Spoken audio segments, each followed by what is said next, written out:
Trinity Lutheran Church has always been a generous congregation, but we had gotten to the point, though, where talking about money was something we could only do emotionally, which is rarely good. We didn't get there overnight, but that's kind of where we were. And in late 2019, we had done a little sort of an in-house strategic planning and thought we kind of had some directions where we wanted to go, but nonetheless, pledging was really down that year. So we were nervous going into 2020.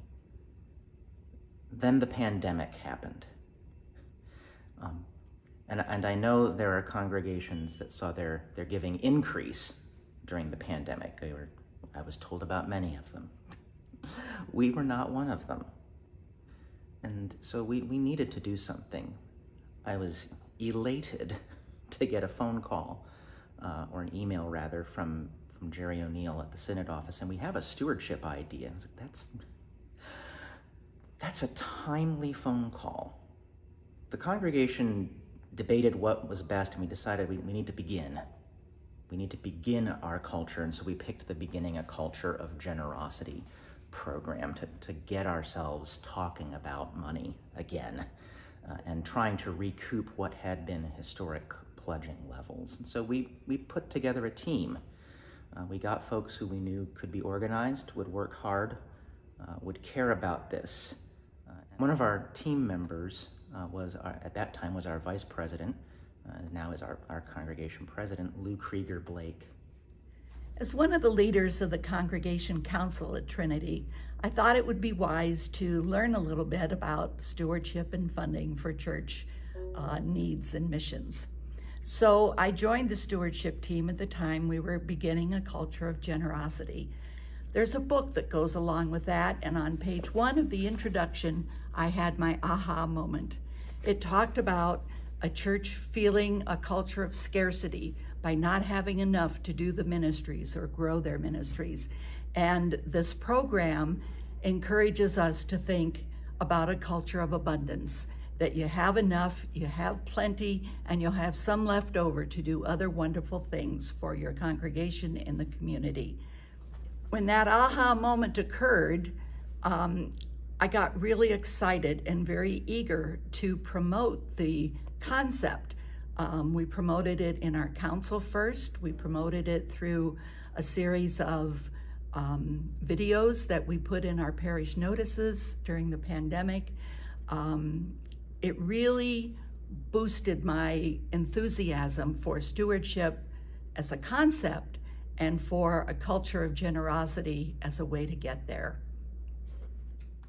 One of the key pieces in the program, as we did it, was simply increasing the number of pledges, not worrying so much. You do care about what the amount pledged is, but getting as many people on board as we could. That was a great project because it got us all talking to each other and got everybody talking about money in a relaxed way, all right? You get the call from a stewardship team member who is not coming at you emotionally distressed.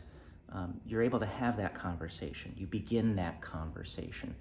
And that was training in how to discuss finances in a way that could be productive and helpful to fund the ministry that we want to do here.